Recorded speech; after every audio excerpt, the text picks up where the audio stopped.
Fat is a resource. Use it. Everyone wants permanent results.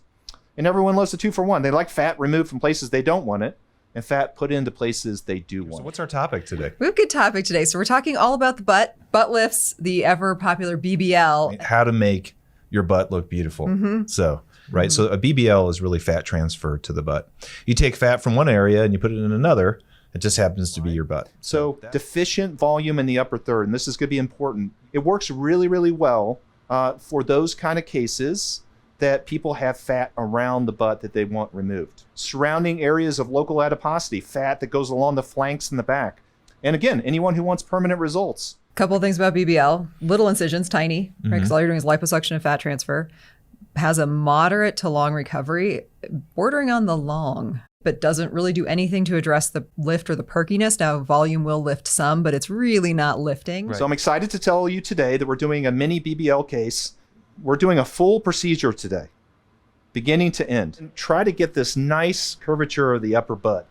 Really want to trap that in. And remember, we're going to put the fat through here and going into that hip dip area.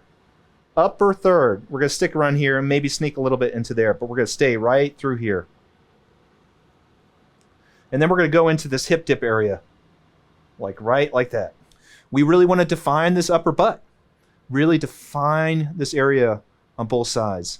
Get a little bit of the sacrum, take the fat out here, and really extend this gluteal crease. All right, so with any fat transfer procedure, you have to harvest the fat, and that means liposuction. And that's a closed system. It stays sterile. It goes back into injection cannulas or syringes, and then you put cannulas on. You re-inject through small little stab incisions. Right.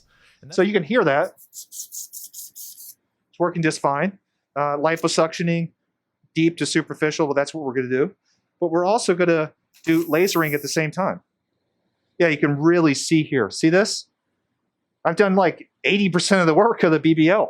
Now all I got to do is put the fat back in here when I'm ready to go. Almost done here on this side, and we're going to switch to the other side. Feeling how much is here. I think this is pretty darn good. Yeah, you can just see here. She actually has the top of the butt on both sides. But yeah, you can inject it throughout the butt. You do it in a layered fashion, usually deeper to superficial.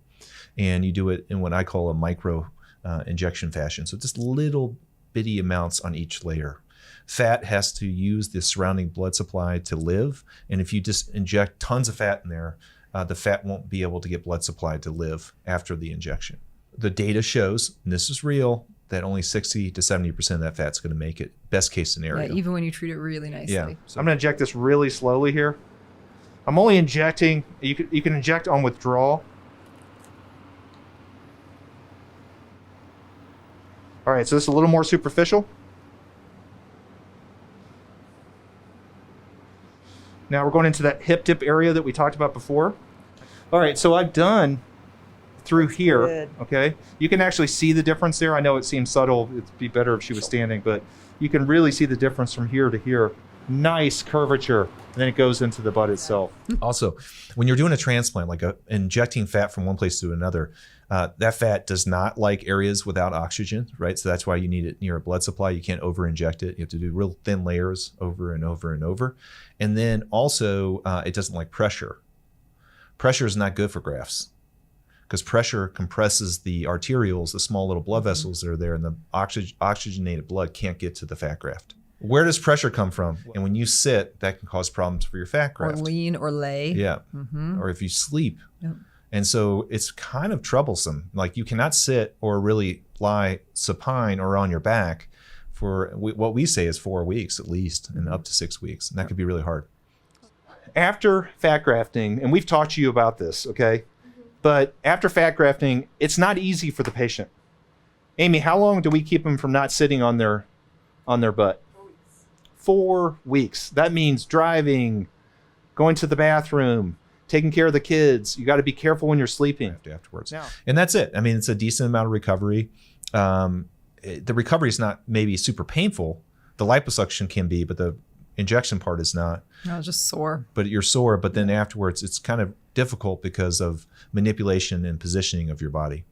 The upper third of your butt is the safe zone. So if you're looking at your butt and you want a BBL, just remember a majority of that change is going to be on the upper butt. Yep. The area that we focused on was, number one, her flanks. We did a pretty aggressive removal there. and then also her saddlebags. And then we injected that fat into the upper third of the butt with pretty amazing results. BBL's done in the office, safety first. So the results are going to be moderate. They're not going to be like huge BBL procedures that you would see in the operating room with the patient asleep. But let's show the results now. I was really, really pleased with this outcome. Again, this was done conservatively in the office, and this patient was really, really happy. The butt just has a better shape. She felt a lot better about how she looked in clothes.